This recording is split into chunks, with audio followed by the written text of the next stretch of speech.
로마서 1장 1절부터 17절입니다. 오늘 본문의 배경이에입니다. 로마서는 바울이 3차 전도 여행 막바지에 고린도에서 쓴 편지입니다. 팔레스타인 지역에서 시작된 복음 사역이 서쪽으로 소아시아와 그리스 반도까지 진행되었고, 이제 바울은 당시 땅끝의 하나로 여겨지던 스페인으로 갈 계획을 갖고 있었습니다. 바울은 이러한 스페인 선교를 위해 로마 교회의 후원을 받으려 했습니다. 그러나 바울은 로마 교회를 자신이 세우지 않았기에 로마 교회에게 미리 편지로 자신이 누구인지, 또 자신이 전하는 복음이 무엇인지, 그리고 자신의 계획이 무엇인지를 소개하고 있습니다. 1장 1절부터 7절입니다. 편지 인사말. 그리스도 예수의 종인 나 바울은 부르심을 받아 사도가 되었습니다. 나는 하나님의 복음을 전하기 위하여 따로 세우심을 받았습니다. 이 복음은 하나님께서 예언자들을 통하여 성경에 미리 약속하신 것으로 그의 아들을 두고 하신 말씀입니다. 이 아들은 육신으로는 다윗의 후손으로 태어나셨으며 성령으로는 죽은 사람 가운데서 부활하심으로 나타내신 권능으로 하나님의 아들로 확정되신 분이십니다. 그는 곧 우리 주 예수 그리스도이십니다. 우리는 그를 통하여 은혜를 입어 사도의 직분을 받았습니다. 그것은 우리가 그 이름을 전하여 모든 민족이 믿고 순종하게 하려는 것입니다. 여러분도 그들 가운데 들어있어서 예수 그리스도의 부르심을 받은 사람이 되었습니다. 나는 로마에 있는 모든 신도에게 이 편지를 씁니다. 하나님께서 여러분을 사랑하셔서 그의 거룩한 백성으로 부르셨습니다. 하나님 우리 아버지와 주 예수 그리스도께서 내려주시는 은혜와 평화가 여러분에게 있기를 빕니다. 1절부터 7절은 원래 하나의 긴 문장으로 이루어져 있습니다. 바울의 편지 인사말 중 가장 깁니다. 바울은 자신을 예수 그리스도의 종이자 복음을 전하기 위해 부름받은 사도라고 소개합니다. 그 후 그는 자신이 부름받은 목적인 복음이 무엇인지에 대해서 설명합니다.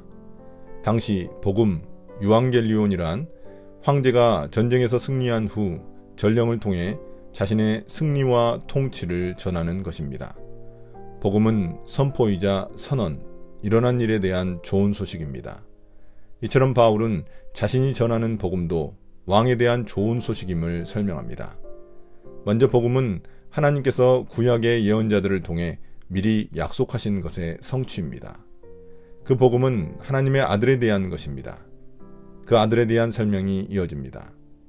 아들은 인간의 육신으로는 다윗 왕의 후손으로 태어나셨습니다. 이는 메시아에 대한 구약 성경의 예언이 성취된 것입니다. 그러나 성령으로는 죽었다가 부활하셔서 하나님의 아들로 선포되셨습니다. 존 스토트에 의하면 이것은 예수님의 인성과 신성을 말하려는 게 아닙니다. 예수님의 부활 이전 사역과 부활 이후의 사역을 구분하여 말하려는 것입니다. 그래서 그분이 곧 하나님의 아들이자 메시아, 우리의 왕이라는 것입니다. 당시 로마 왕제를 하나님의 아들이자 메시아로 여기던 사람들에게는 큰 충격이자 도전일 수밖에 없습니다. 5절부터 바울은 자신의 사역을 소개합니다. 그는 하나님의 은혜로 복음을 전하는 사도가 되는 특권을 얻었다고 말합니다. 그 일의 목적은 모든 민족이 복음을 믿어 왕 되신 그리스도께 순종하게 하려는 것입니다. 지금 바울이 편지 쓰고 있는 로마 교회 성도들 역시 이런 복음을 믿어 순종하도록 부르심을 받은 사람들입니다. 바울은 7절에서야 자신의 수신자를 밝힙니다. 편지의 수신자는 로마 성도들이며 그들 역시 하나님께 부르심을 받은 거룩한 백성으로서 바울은 그들에게 주님의 은혜와 평화가 있기를 바라며 첫 인사를 마치고 있습니다. 1장 8절부터 15절입니다. 바울의 감사와 기도, 방문 목적. 나는 먼저 여러분 모두의 일로 예수 그리스도를 통하여 나의 하나님께 감사를 드립니다. 그것은 여러분의 믿음에 대한 소문이 온 세상에 퍼지고 있기 때문입니다. 하나님은 내가 그 아들의 복음을 전하는 일로 충심으로 섬기는 분이시기에 내 마음속을 알고 계십니다. 나는 기도할 때마다 언제나 여러분을 생각하며 어떻게 해서든지 하나님의 뜻으로 여러분에게로 갈 수 있는 좋은 길이 열리기를 간구하고 있습니다. 내가 여러분을 간절히 보고 싶어 하는 것은 여러분에게 신령한 은사를 좀 나누어 주어 여러분을 굳세게 하려고 하는 것입니다. 이것은 내가 여러분과 함께 지내면서 여러분과 내가 서로의 믿음으로 서로 격려를 받고자 하는 것입니다. 형제자매 여러분, 여러분은 이것을 아시기 바랍니다. 나는 여러분에게 가려고 여러 번 마음을 먹었으나 지금까지 길이 막혀서 뜻을 이루지 못하였습니다.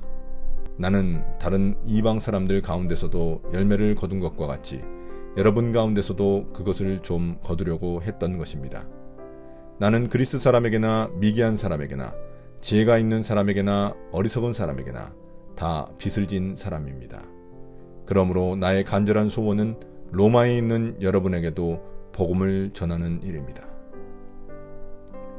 이제 바울은 먼저 로마 교회로 인해 하나님께 감사하며 항상 기도하고 있음을 밝힙니다. 우선 바울의 감사는 예수 그리스도에 대한 그들의 믿음이 온 세상에 퍼지고 있기 때문입니다. 바울의 기도는 그런 그들을 하루빨리 만나고자 하는 것입니다. 바울은 자신의 감사와 기도에 대해 하나님이 증인이시라고 고백합니다. 11절부터 바울은 자신의 방문 목적을 밝힙니다. 먼저 바울은 신령한 은사를 나누어 주고자 한다고 말합니다. 여기서 은사란 바울의 복음에 대한 가르침을 의미합니다. 바울은 자신이 직접 방문해 그들을 가르치며 그들의 믿음을 더욱 굳게 하고자 합니다. 또한 이 시간을 통해 서로의 믿음을 격려하기 원하기 때문입니다. 그럼에도 불구하고 바울이 아직까지 로마 교회에 가지 못한 이유는 여러 번 길이 막혔기 때문입니다. 그게 무엇 때문인지는 밝히지 않습니다. 그는 여전히 로마를 방문하여 다른 곳에서처럼 회심자를 얻고자 합니다. 이렇게 바울이 복음 전파에 헌신하는 이유는 그가 모든 사람들에게 빚진 자이기 때문입니다.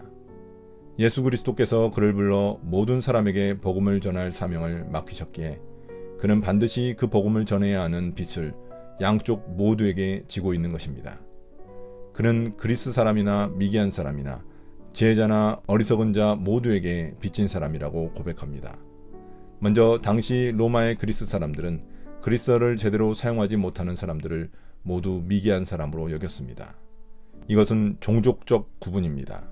반면 그리스 사람들은 자신들은 지혜자라고 여기고 그 외의 다른 사람들은 어리석은 자로 여겼습니다. 이것은 지적 수준에 따른 구분입니다. 결국 바울은 자신이 모든 사람에게 복음 전할 사명이 있다는 것을 밝히고 있는 것입니다. 1장 16절부터 17절입니다. 복음에 드러난 하나님의 의. 나는 복음을 부끄러워하지 않습니다. 이 복음은 유대 사람을 비롯하여 그리스 사람에게 이르기까지 모든 믿는 사람을 구원하는 하나님의 능력입니다. 하나님의 의가 복음 속에 나타납니다. 이 일은 오로지 믿음에 근거하여 일어납니다. 이것은 성경에 기록한 바 의인은 믿음으로 살 것이다 한 것과 같습니다. 이제 바울은 자신이 복음을 전하고 부끄러워하지 않는 이유를 밝힙니다. 당시 사회는 명예와 수치 문화였기 때문에 십자가에 죽은 예수 그리스도를 전하는 것은 누군가에게 수치스러운 일로 여겨졌을 것입니다. 그러나 바울은 복음을 부끄러워하지 않는다고 고백합니다. 먼저 그 이유는 복음이 유대인과 그리스인을 차별하지 않고 모든 믿는 사람에게 구원을 주시는 하나님의 능력이기 때문입니다. 또한 복음이 구원하시는 하나님의 능력인 이유는 복음에는 하나님의 의가 나타나기 때문입니다.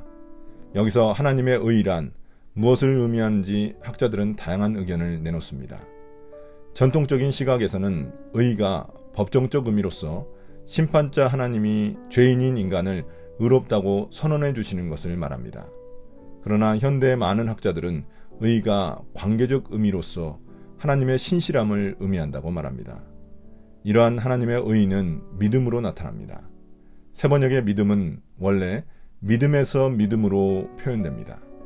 앞의 믿음은 하나님의 신실함을 의미하고 뒤의 믿음은 이러한 하나님의 신실함에 대한 반응인 우리의 충성과 신뢰를 의미합니다. 바울은 이를 하박국서 2장 4절을 인용해 말하고 있습니다. 하박국에 나온 이 표현은 타락한 이스라엘을 벌하시기 위해 악한 바벨론을 사용하시는 것에 대해 하박국 예언자가 불평하자 하나님이 그에게 응답하신 말씀입니다. 오늘의 묵상 포인트입니다. 첫 번째, 하나님은 어떤 분입니까? 하나님이 우리에게 주신 복음은 우리를 구원하시는 하나님의 능력입니다. 바울은 그 복음의 능력을 경험했기에 복음의 빚을 지고 복음의 일꾼이 된 것입니다. 그렇다면 우리 역시 마찬가지입니다. 우리 역시 복음에 드러난 하나님의 구원 능력을 경험한 자로서 복음을 전할 빚을 지고 있습니다. 우리가 복음을 전할 사람들은 누구입니까? 두 번째, 나에게 주시는 교훈은 무엇입니까?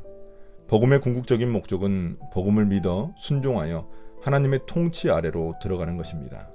세상 왕들 앞에서 하나님이 우리의 왕이시자 주인이시라는 것을 선포하려는 것입니다. 지금 우리가 사는 곳에도 여전히 우리에게 충성을 요구하는 거짓 왕들이 있습니다. 이에 대한 우리의 저항은 오직 믿음, 즉 하나님에 대한 우리의 충성과 신뢰뿐입니다. 오늘의 기도입니다. 주님, 복음은 여전히 우리의 삶을 변화시키는 하나님의 능력임을 믿습니다. 오늘 하루도 온 세상을 통치하시는 주님을 믿고 신뢰함으로 나아가겠습니다. 나만 믿고 누리는 게 아니라 빚진 자로서 다른 이들에게도 복음을 전하는 삶을 살겠습니다. 예수님 이름으로 기도드립니다. 아멘.